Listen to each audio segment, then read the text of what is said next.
My name is Kanaar Bell. I'm a former student athlete at St. Mary's University. I played football there for 3 years, played football in entirety for a decade of my life. And also during my studies at SMU, I was also privileged to be able to take part and be an executive team member for SAMHI. And that's ultimately what brought me here. I jumped on the board of directors after graduation because I wholeheartedly believe in the mission and putting events together like this and more things that we're going to talk about once we kind of dive into the conversation. Just a little bit of housekeeping, just so everybody knows this event is being recorded, so you will be able to distribute afterwards, but feel free to still send in your questions via Facebook, and we'll make sure that we surface them afterwards. Once we hop in, this is going to be very conversational. It's not just going to be kind of a direct back and forth two-way interview, very conversational. So something sparks an idea in your mind and you don't want to lose it, please use Facebook. We'll make sure we got tech support. I got an awesome tech team helping us out here. So we'll make sure that we answer your questions at the end, and you'll be able to distribute this afterwards, kind of point your colleagues towards it. Now, last but not least, of course, before we kind of get into it and introduce our wonderful guest here that we have waiting. If you don't know about SAMHI, if you're kind of new to the concept, new to how we've shifted this year, just going to give you a little bit of a background. So SAMHI stands for Student Athlete Mental Health Initiative, and it's a unique group of young, brilliant, dynamic student athletes around the nation who are coming together to spread advocacy, engage in community and education around balancing mental wellness, mental well-being with demands of sport and school. That's no easy feat for everybody, but these groups of students, these clusters that we call campus teams around the nation, do a great job of getting together, using their creativity to run fundraisers and just create awareness in tons of ways, like the Mental Wellness Week that we have going on here. I think we all know, if you're at the table right now, that sometimes sport can be a hard place to talk about mental health and mental illness. So that's what SAMHI is all about. We're all about championing that conversation and giving the platform and resources to young students to do so for themselves as well. So SAMHI champions that message of, having that conversation, of huddling up, and that's what we're doing today, even though it's from a distance. So today, as we huddle up from a distance, it is still SAMHI's Wellness Week. This is an inaugural event for campus teams. Usually it's in person.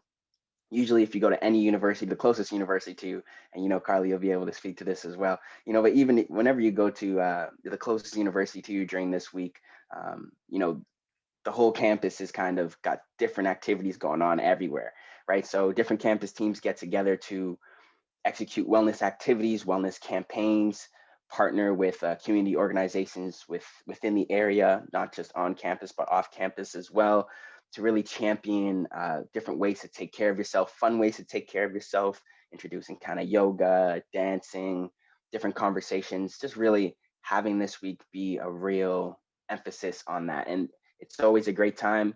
Usually by the end of it, more people have signed up for SAMHI and they're aware of more resources. So we're going to keep this going. We're still going to have this inaugural event, only from a distance. So feel free to use your voice to kind of champion that as well.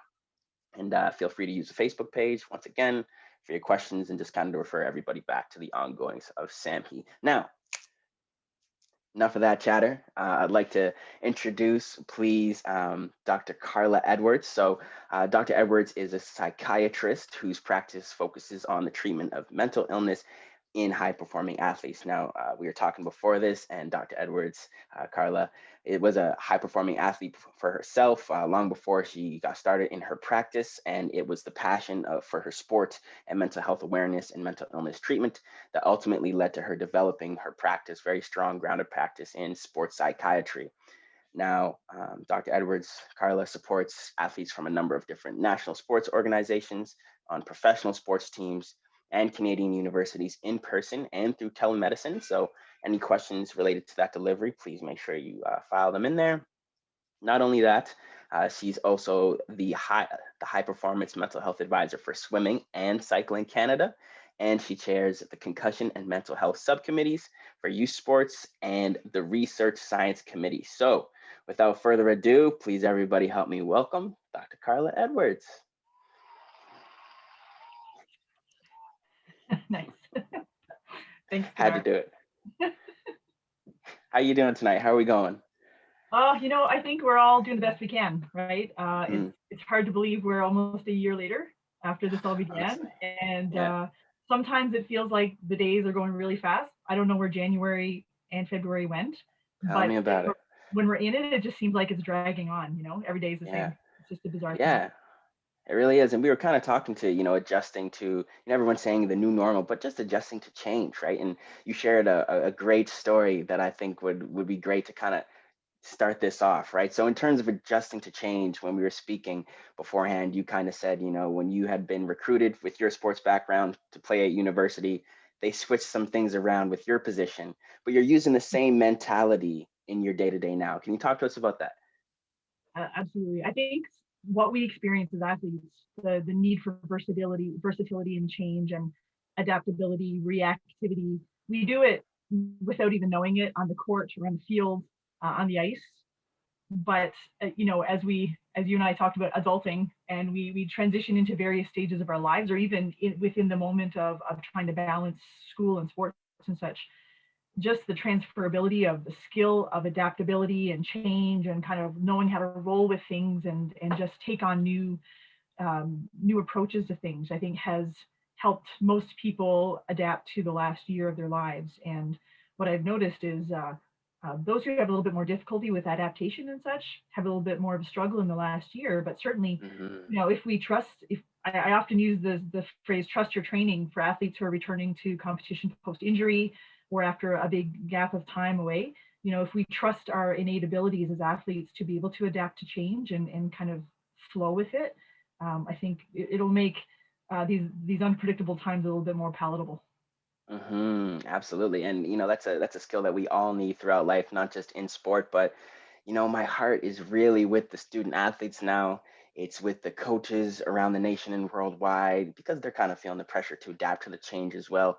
And just, the sports ecosystem. Now, of course, we know, as I had mentioned before, sometimes mental health can be a struggle to talk about in certain cultures of sport, right? And we've seen improvements, we've seen progress of professional athletes coming out and speaking about their own mental health, of new certain community organizations or new funded organizations popping up all around the world in support for this, new fundraising campaigns, runs for 5K, donate to this wonderful mental health organization. So we've seen the progress, but we've also seen the darker side of that right now, right? So thinking of our student athletes and everybody in that sports ecosystem, what do you think this time means for them now and in the future? I think it this again this past year has presented almost like a roller coaster of opportunities and things that have been taken away from people. So looking at opportunities first, Hmm. by necessity, we've all had to find ways to adapt. Fill our days with things, find a new scaffolding of structure and routine when it was taken away from us, and the expectation was different. How many most athletes in the country are now learning school from home with a Yeah. very flexible schedule where most of their courses are being delivered asynchronously, and they have to be disciplined, get it done, catch up. When a lot of profs are still adjusting to the new reality and actually giving more work than they would have done under normal circumstances, the balance has shifted, the timing has shifted. So, it's a blessing and a curse in terms of not having the sport regularity, in that they now have a little bit more time to spend on their schoolwork. However, the sport regularity helps them stay on track with their schoolwork during regular Mm, times. So again, it's a matter of developing new skills and trying to be adaptable, while at the same time grieving the loss of seasons, missing that connectivity of sport and the community and family that would usually be together on a daily basis. And so again, it's a mixture of emotions that go with that. And I think that some of the main elements that determine what's going to help an athlete be successful and healthy through that is how much cohesion they can find in their life outside of that. So mm. how much can they fill in the blanks where sport is missing and the community is missing with other things? What other parts of themselves can they explore and find for themselves? Or what other types of supports are they finding? How much support is being provided by the school or the team or their teammates to try to keep that cohesion even when they're not together? Yeah, that's a great point. Great point. And even just thinking about younger children, right, and being out of school and having to find ways to, occupy their time. Everyone's taking on a little bit of extra work, but at the same time, and taking on that extra work and kind of rebuilding some pieces of your lives from the ground up. What is in kind of like an okay reaction to the pandemic? Some people might be thinking, because the worry is overthinking, right? Thinking that sport won't come back, that you lost a piece of your identity during this time. So what's a regular reaction or a normal reaction, sorry, to the pandemic, and what's also some things to watch out for in those who might be having a tough time adapting? For sure. I think there's two different parts of that to think about. One is the normal reaction within a community based on a big disaster. So the modeling that we've understood through society over the past year really follows along very closely with disaster psychiatry or psychology. In any sort of psychological response to major disasters like hurricanes or earthquakes, fires, and war, we know that there's a certain pattern that societies and individuals follow. And in fact, Mm, it's been almost identical during this pandemic. And I'll give you an example. And then I'll talk a little bit about how it kind of the sport aspect yeah. has moved with that. So if you ever Google psychological response to disaster, this modeling will come up and you'll see a curve. The first part of that talks about the pre-disaster or the pre-impact point or phase. And that's where we kind of know something is coming, sort of like this time last year or a few weeks ago last year, when we know that this pandemic has started, it's kind of spreading around the globe, but it's not here yet. We know it's probably going to come, but we don't know what it's going to look like. That's kind of like where we're at now, a year ago. And then by mid-March last year, that would be sort of like the impact point where life Um, changed on a dime, like nothing had ever stopped sports globally like this did, right? no. Everything shut down. So then that kind of bumped into what we call a honeymoon phase almost, which is kind of weird because you would think disaster, people just kind of crumble. But if you recall back then, if you remember all the different Instagram and Twitter posts, athletes really trying to bring the community together and say, hey, let's do this 30-day challenge. We're going to do this handstand Yeah. challenge. Try to drink some wine while you're changing your clothes. Yeah. All these different things like, we got this, we're together. People serenading entire communities on their balconies in Portugal. It was just incredible, right? The world trying to bring each other together. And that lasted for about, 4 to 6 weeks or so, kind of rode that wave. And then I remember our government saying, we'll reassess in 2 weeks, we'll decide what schools are going to do. Universities were trying to figure out how to get through exams. And then it just kind of plummeted because it went beyond the 2 weeks and it just kept Yeah. going, Yeah. right? And then we entered as a society this thing that's called the disillusionment phase. And we've all been there in the last Mm-hmm. year, right? Where it's kind of like, okay, I'm done with this. I'm ready Yeah. for this to end and let's get back to normal. And I want to go back to school and see my friends and start sports.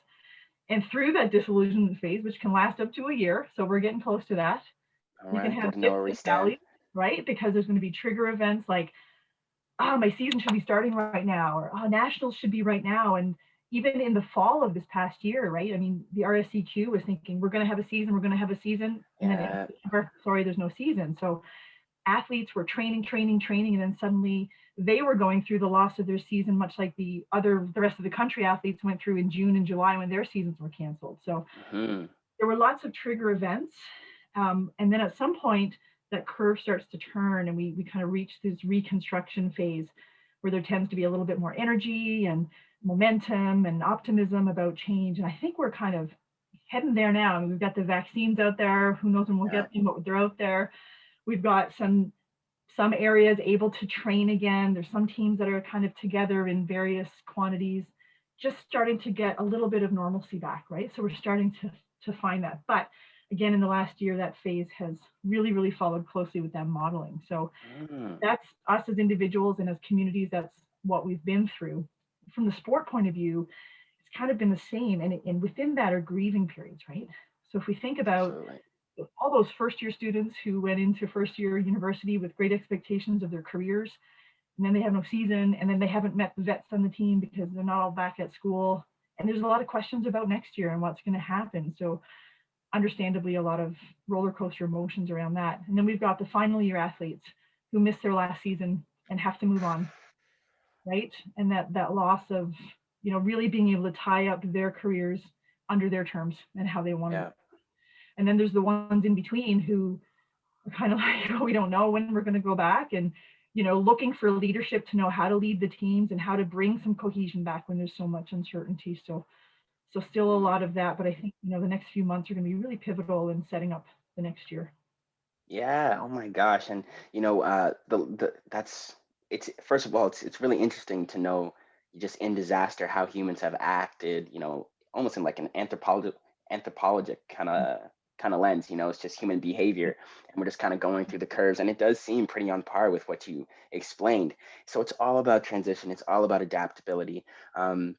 But the one point that kind of really stuck with me in the end there was just, for the players in the middle, I definitely felt with the players at the end, not being able to finish their career on their terms, and the players in the beginning, who I have people who I've coached, and it's their first year in university, but they're kind of missing out on meeting the rest of the teams. The middle, I really focused. What came to mind was like displacement, because some people are away from home as well, right? So it's really about, and some people could be in this kind of position, and they've, to their expertise, they've never had a mental health challenge before, right, or experienced something like this. And some people might kind of take on that mentally tough kind of attitude and just say, I just got to keep going, not going to get too deep into what I'm feeling, try to figure this out. I'm just going to kind of keep going, keep pushing against the grain. But there might be a need to kind of slow down and try to understand those feelings so that we can spring back forward. So how do we notice those people and guide them to the right tools? Yeah, I think that's been a huge challenge because along with that curve, as we've navigated along in the last year, I have noticed, because I spend all day every day on Zoom with Yeah. people ever since it's been March 4th of last year since the last time I saw somebody in person.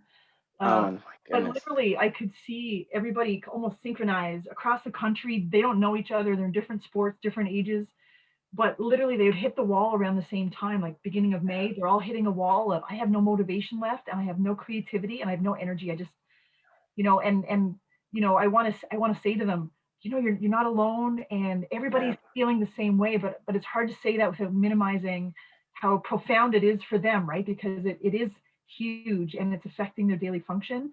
And just to again get out of bed and try to do your schoolwork when you don't have the same goals you would usually have. I mean, if you were Yeah. training and competing, you would have a routine and you'd have something to shoot for. But for a number of months, it was just a big block of gray with no Yes. finish line. And people were just trying to find a way to train at home with like milk jugs and stairwells and little siblings to jump over, trying to make the best of their environments. But again, like, so through the summer, people could get outside. So the energy got a little bit better, and the motivation got a bit better.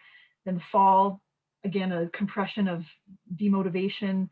Late fall, I found lifted a bit. And then for some reason, the latter half of February, same type of thing, that It compression of is. Yeah. demotivation and just really, I think it's too, thinking about our student athletes, the timing of the school year, right? I mean, a lot of midterms, even though we had reading week for a lot of people in February, there's a lot of exams and projects and just things building up.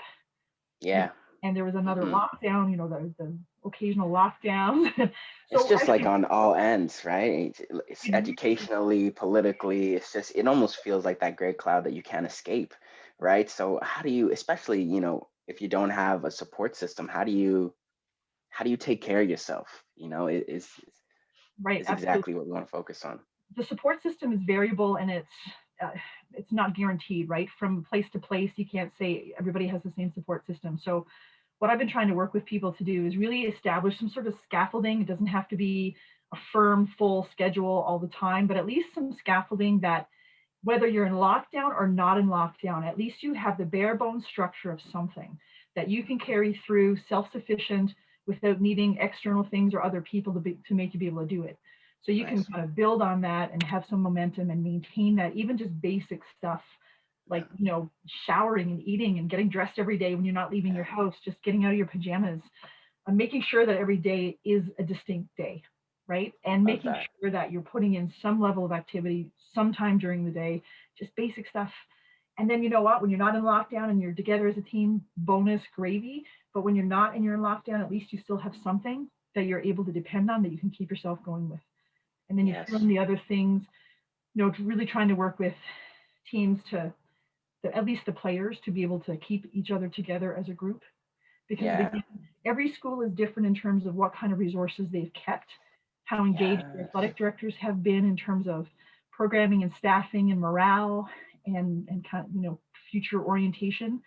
But at least the things that are predictable are the players. The players, if they can, corral around themselves and keep something cohesive, that I think is the most predictable thing you can do. Some coaches lost their jobs this year, right? A lot Yeah. of staff were actually laid off or reduced significantly. So they lost that guarantee. But again, the players, if you know who they are, that sense of cohesion, I'm hoping we can build.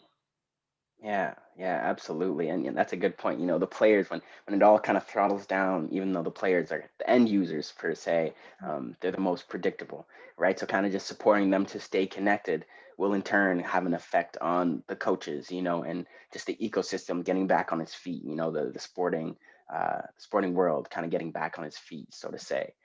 Have you seen, I'm not sure how much you have your ear to the ground throughout all of this, but have you seen or heard anything from players getting together, from coaches needing more support for their players, anything like that? I've seen some really amazing things happening at some schools and literally nothing happening at other schools. So the really Mm, amazing programs we'll talk about first. So these are places where the team had some sort of pre-pandemic structure in place around leadership on the team and culture governors and different levels of responsibility for people to really engage the various years of players, the different roles of players, and keep them going, building the culture of the program itself. That's been great. Some other teams, the coaches are using this opportunity to build resiliency programming, health and wellness programming around healthy eating and sleeping and just overall better culture, less toxicity and drama. So some are really embracing this opportunity to build the elements of the program that they would never have time to do before, because right now they do playoffs and planning and all that kind of stuff. Some some programs, the players have had no support. Some schools, they've had their coaches have been laid off. Their vets haven't been really engaged. They haven't been together. There's been sporadic, players back at their school. So for some, it's really not very good, and for some, it's fantastic. And if we could yeah. find a way to again seed that interest amongst the players and find like just a middle ground, it would be incredible. Yes, absolutely. And this is part of the reason that SAMHI exists, part of the reason that you and I both are involved with his organization is to be that bridge and create communication and just interactivity for the players around the country without having to actually suit up, right? You can still be active, have your little challenges or whatnot, but it's just about keeping this spirit going, right? Mhm. But another thing I kind of want to get into here because it's hard to differentiate even without the pandemic. It was hard for people to differentiate even when I was playing. I remember I played football, right, which is historically a very hard sport to talk about mental health and mental illness. However, I remember because of SAMHI and because I was a leader on the team, we ran a SAMHI Huddle Up event where we invited in a former Olympian to talk about their troubles, their challenges in the past, and the attendance was outstanding. No one could have predicted the amount of attendance. We had tons of people from the football team, from the hockey team, from field hockey, from rugby, like all sports, varsity or not. And a lot of people spoke up during that event when I didn't expect it, just talking about how mental health is affecting people that they know, not too personal, right? And asked this question: not only how do I support them, but how do I let them know when it's time to get professional help? What is that line, right, between using your coping skills, trying to establish your coping mechanisms, knowing that, but knowing when it's getting out of hand and you might need someone else to kind of step in here. Yeah, for sure. I think mental health in sports has been under acknowledged, under recognized for many years, partly because of the culture and partly because it wasn't the athletes didn't feel safe, and partly because the resources weren't there.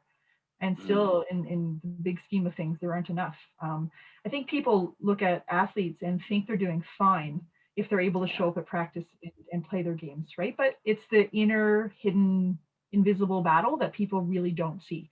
And maybe their roommates can see it because when they're, I mean, you can't keep up a facade 24/7, right? So yeah, sometimes it yeah, cracks through there. But I think you're right. I think knowing what signs to look for are really important.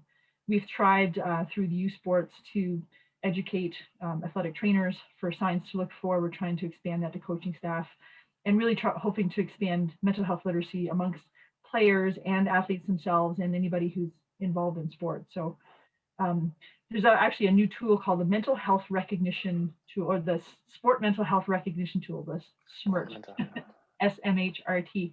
And that Nice. that tool actually has been made for anybody, the athlete themselves, anybody around the athlete. And it's really just a list of signs and symptoms that if you see them in yourself or somebody else, it's a sign that you should reach out for help. So SMHRT. And it's free SMHRT. online. Yep. So you can find that. It was published by the British Journal of Sport Medicine last year. So that is something that's going to be used starting this year in the Olympics and beyond. And then there's a sport mental health assessment tool that will be used by physicians and anybody else sort of who are treating athletes too. So I mean, that's a place you can start. But even just in general, things like just any change in behavior that is concerning. So change in eating, change in sleeping, change in reactivity. Someone's more angry, more irritable, more sad, crying a little bit more easily, using substances more frequently. Any big changes like that are things to just kind of put on your radar and pay attention to, even in yourself, right? And another thing I really want to put out there for people to be aware of, because this is something that I hear very, very frequently from my athlete patients that I support, is just the flippant, passive, casual comments that people make, whether it's teammates or coaches even, or just in media, that for people who are silently struggling with mental illness, it cuts them to the core.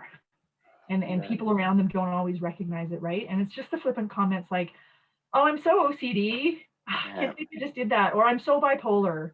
Or I just got, 75 in my test. I want to go jump off that bridge over there. So people really, really feel that way. Like truly, people who have mental illness truly feel like they want to jump off that bridge, or are truly depressed to the point where they can't get out of bed, can't eat, can't get dressed, can't do anything for weeks at a time. And if people could just start recognizing the power of those words and the effect that it can have on people, even if you don't know who around you is suffering, is just profound.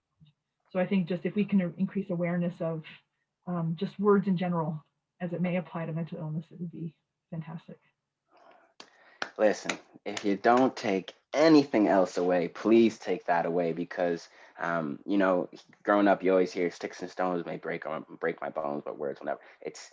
That is a bunch of baloney. And some people put on a tough exterior to say, words don't hurt me, whatever, they're just words, but they are ruminating. You go into rumination afterwards, right?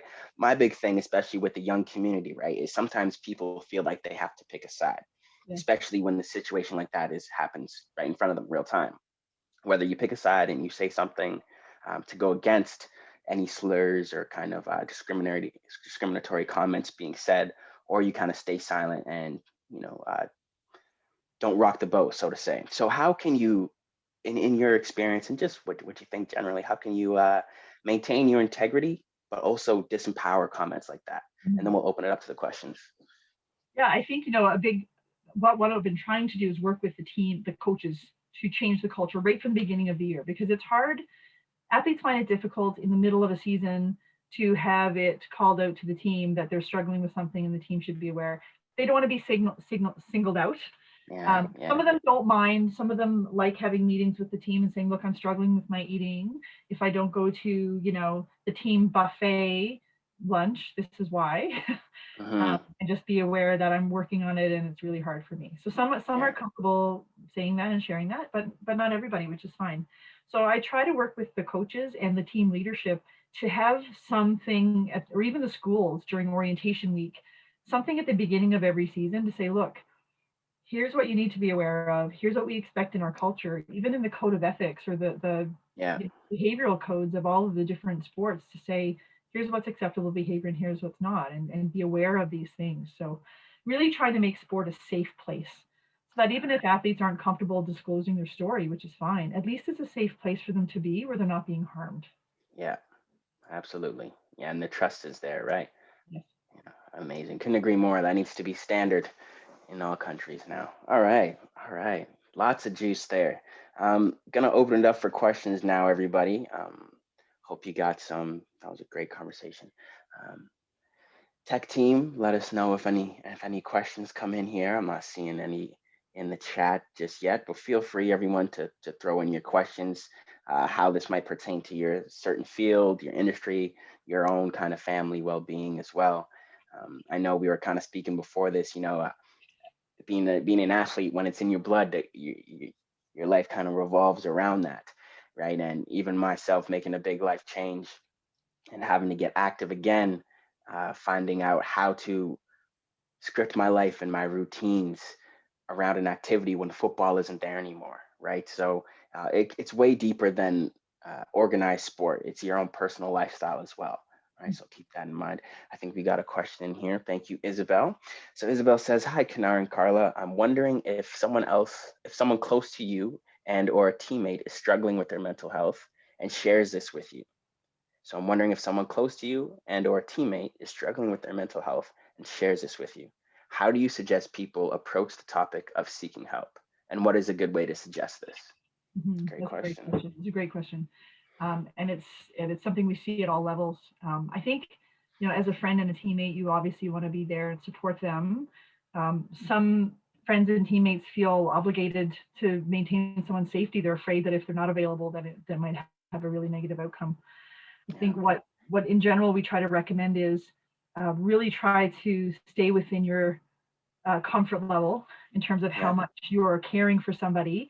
And if you feel that, what the person needs is really beyond what I mean, most people here are not mental health experts. So if what you feel is being asked of you is beyond what you're comfortable with, I mean, gently stating that is okay. To say, you know Yeah. what, I'm here to support you, but I feel like you need someone who can give you more than I can. So maybe Absolutely. maybe I can help you find somebody, or the athletic trainers are fantastic people. I mean, the ATs are really the closest people to the athletes, I find, of Yeah. anybody Yeah. on the staff. So they're often True. need to be so often they'll have an idea of who they can talk to. I think in general, bringing in anybody up the chain who will know the next step around resources would be helpful. Not necessarily. Some coaches are really receptive to that and open to that, and can feel like safe people who can find supports for people. I've had lots of coaches bring people to my office or contact me directly and say, "Hey, I need some help for this athlete. What do we Yeah. do?" Um, I think that's a safe way to do it. I've had some athletes contact me and say, "Hey, I think my teammate needs help. How do I get them help?" And some of them Yes. have literally come to appointments with them. So Mm, I think really the first part is, planting the seed that you think they need a little bit more help than you can provide, because you want to make sure that they're taken care of. Does a couple of things. One is it shows that you're still listening and that you're caring for them. You're not closing the door on them or discouraging them, but you're identifying that you can only do so much, and that you feel that they need a little bit more support. So, and then helping them mm. bridge that, or bringing in somebody who can help bridge that, would be helpful. Yeah, absolutely. So almost like a three-step process. You identify, reach out for help, and be the bridge as well. And that's how we were trained to do it actually as part of SAMHI's training and suicide assistant intervention training and communication. So that's a great process to hold on to there. Mhm. Isabel says thanks, really helpful. Amazing. That's what we're here for. I got another question from Jessica, good friend Jessica. For student athletes who cannot compete currently, how do you recommend keeping them mentally game ready? Great question. Excellent question. So one of the things we're really depending on is mental performance in terms of imagery and imagination and video review, and working on skills that can actually get you ready for that time. There have been a few studies on this part of sports psychology, in which athletes who've been injured, for example, who literally can't do their sport, were brought through a number of mental performance imagery and progressive muscular relaxation techniques. And I think they looked at a few things. One was diving, one was free throw shooting, and then because they're so mechanical and they're so technical, and you can imagine that, and you can watch old video and then bring yourself through it.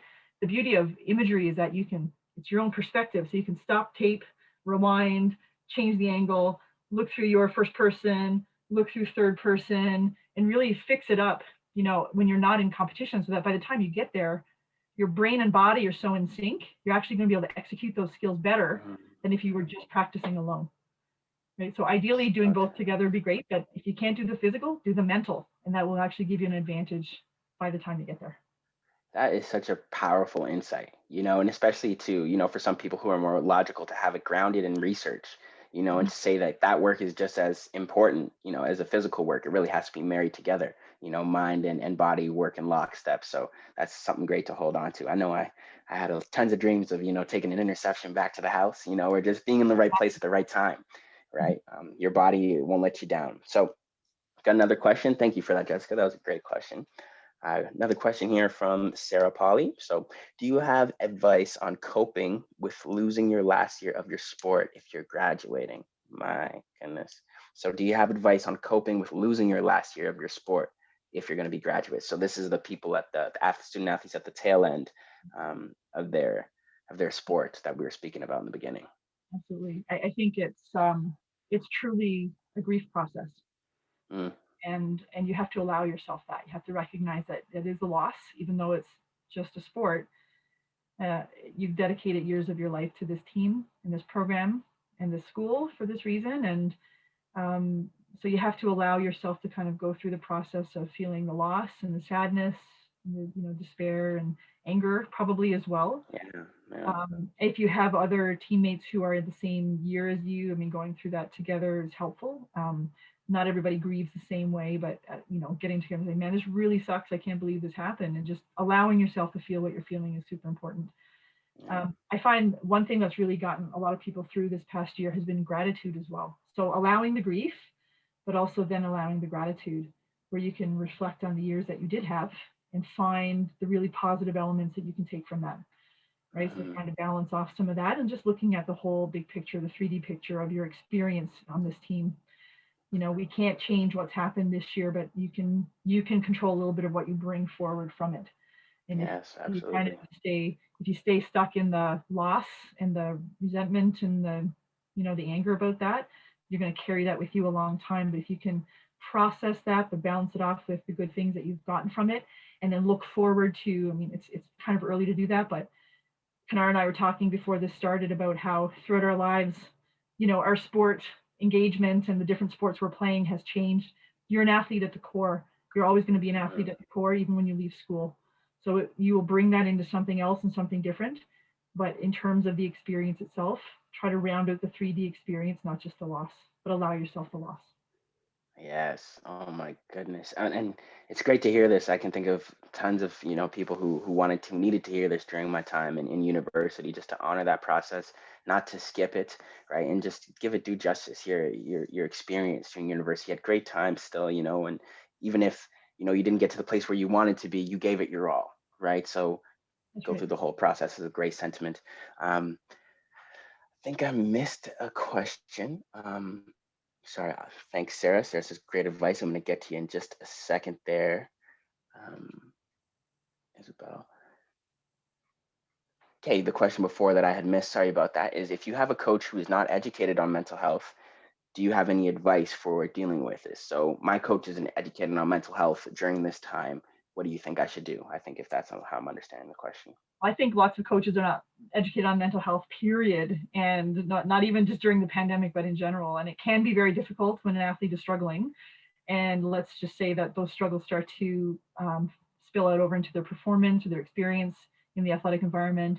And then oftentimes, you know, coaches and everybody else see behaviors, right? And the Yeah. behaviors can be more irritability, less engagement with the team, you know, decline in performance, maybe changes in your attendance at practices and stuff like that. It can be misinterpreted as bad behavior versus struggling, right? Yeah.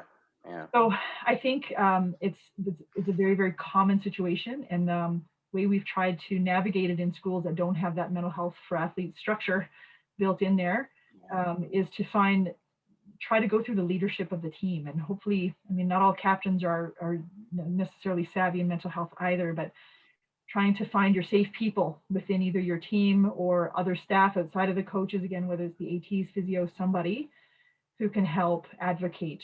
Most schools every school has eligibility and academic people connected within the athletic department. They're usually really great people in understanding a lot of this stuff because they help liaise the athletes who are kind of struggling sometimes with their academic departments too. So Yeah. sometimes those are the safe and savvy people who know some supports too. So I would say, you know, find your safe people within your team or the organization and really try to find someone who can advocate for you or help you advocate for some of the struggles that you're having, even a sport med physician or a wellness counselor on campus who can also make that bridge. Yes, amazing point. And to that point, I think that I know that SAMHI helps build that culture. It's just a change and effect type of relationship. You have those champions, and that culture is built of leadership and who to go to in times like this, who you can trust to talk to in times like this. Absolutely. All right. So another question here from Isabel, or a comment here. So Isabel says, myself, along with many teammates, are graduating this year and feeling a bit lost since it feels like there was no closure to our athletic careers. I know a lot of us feel odd suddenly moving into life without sport and struggling with identity, 100%. Mhm. Do you have any suggestions on finding a new identity as a non-athlete after graduation? And I would say, Isabel, we've never met, but I'm going to challenge that and say you're always going to be an athlete. I knew you were coming with that. I knew it. Yeah. I would look for opportunities, right? So I think beyond when COVID is a different part of our lives, there will be opportunities for you to get together with your teammates. Back at my school, we used to, every year there was an alumni game. So as many of us as possible would try to get back there or something. So I think it'll be hard to find the exact closure that you're looking for this year, but I would say find a way to do it this year in whatever capacity you can, but put a page marker on that with intention to do something down the road when you can. Finish that out, recognize it, celebrate it in a different way. But you're always going to be an athlete. Amazing. Yeah, and to second that, a lot of people left my team when I was playing, and I struggled with the same thing. I was really down in the dumps after leaving. I thought I didn't have an identity, but what still lives on is the friendships that you have with your teammates and the other qualities that you and your teammates share that made you close or made you be able to work together or get through hard drills together. That's something that's in you that won't leave, regardless of playing sports or not, right? And that is the skill that can transfer over. But I feel you, Isabel, for sure. And as Carla said, you're always an athlete. It doesn't leave you. It doesn't leave you, for sure. I think one of the last ones here from Keenan Vino, my boy, good to see you, man. So Keenan says the current rookie class are going through a huge life adjustment as they take on their first year of academics and sport, as well as hurdle the daily complications of COVID. They're not aware of what the norm even looks like. Great point. As a student athlete, they're not aware of what the norm looks like as a student athlete. So for a rookie who may not be aware that they could be going through some mental health issues, how would you suggest that they handle this situation as a leader of the team? Excellent question. So I think it's the leaders of the teams are going to need to prep the rookies. You're going to have 2 rookie classes essentially next year. So it's going to be a lot of work for you to prep them on a lot of sort of reality of life as a student athlete in general. And one will be the schedule and what it looks like and the balance, how people have been successful in balancing it, right? So examples of that. I'm not sure if your team does this, but definitely having like a buddy system, somebody who's going to be a mentor to them. So internal mentors who can be available to them, whether it's academically or athletically or just life-wise, things like that. I think one of the things I think we under the U Sport umbrella is going to definitely need to put in place before the fall is a structure for every school to be able to use to check in with their athletes on a regular basis around their mental health.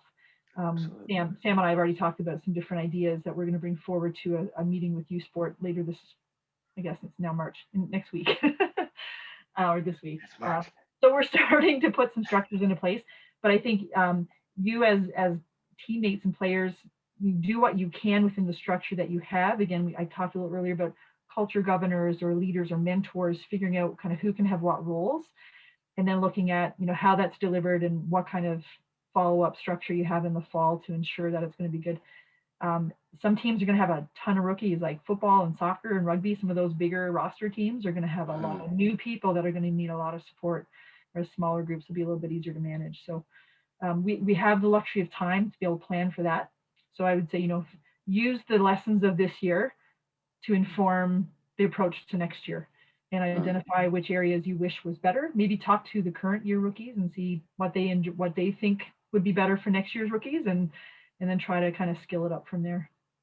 That's a great point. Great point. And just the last question here before we bring our founder back in to kind of cap us off is in making that transition, right, to when things, I don't know how the curve's going, where we're going to end up next with the curve, but when we do come to some sort of normalcy, and this was a question from Jessica, come back to some sort of normalcy and kind of playing off Keenan's point there, come back to the norm almost in, balancing school and sport at a higher level. um, what can people do to monitor their reactions and kind of maintain a good sense of mental well-being? I think that question could apply to a lot of different sources of anxiety. One can be just returning to society post COVID, while Yeah. trying to manage fears of contamination and trust, and who's following guidelines and who's following the rules, and all that, and just being learning to be around people again. I think there's going to be, and if we think of a bell curve of people, there's going to be the people who rush back to the way it was without it changing anything. They're going to be the people who are reluctant to return and still are very, very cautious. And then they're going to be a big group in the middle that is kind of like partway in between, where they're still kind of a little bit reluctant, but able to go back and try to do as many things as they can. uh, I think the best antidote to anxiety is preparation, right? And as I alluded to earlier, for those athletes who can't compete right now, you're going to prepare by, your visualization, your imagination, and those types of things. You can do the same thing. And in fact, I'm doing a video series soon for Swimming Canada to prepare people for the upcoming Olympic trials. So coming back to the pool and what that's going to look like, and even mm, people returning to the workplace and what that's going to look like, because people like myself haven't been in a workplace for a year. You kind of have to imagine it first. You have yeah, to first know what the rules are. You want to know what the rules are before you go, right? So that it's not a absolutely. surprise and you're not panicked when you get there and go, oh my God, I don't know what to do. You want to know the rules. You want to know the flow as much as you can. And then just prepare yourself mentally for what your plan is when you get there. And then from a Yes. sport point of view, once you're back in the environment, it'll feel comfortable and familiar again. But there will be the leaders there, like the ATs and the coaches and the support staff, who will guide you the rest of the way. So part of it's going to require trust in the process that somebody has figured this out to be able to create a safe return plan. Yeah. And then you can do your own personal prep and getting yourself ready to return. And it's going to take a few weeks once everyone gets back to campus and everything to really feel comfortable again within the new system. I don't think it's ever going to be Yes. 100% back the way it was.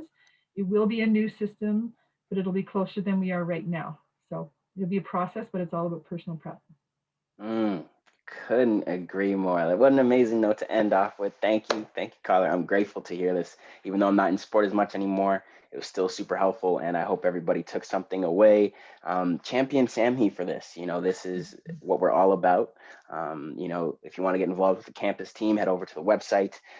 We're stationed all over Canada and we're doing great things together. Stay tuned for the rest of the week. Going to bring Sam back in to tell you what's in store. But thank you, everybody.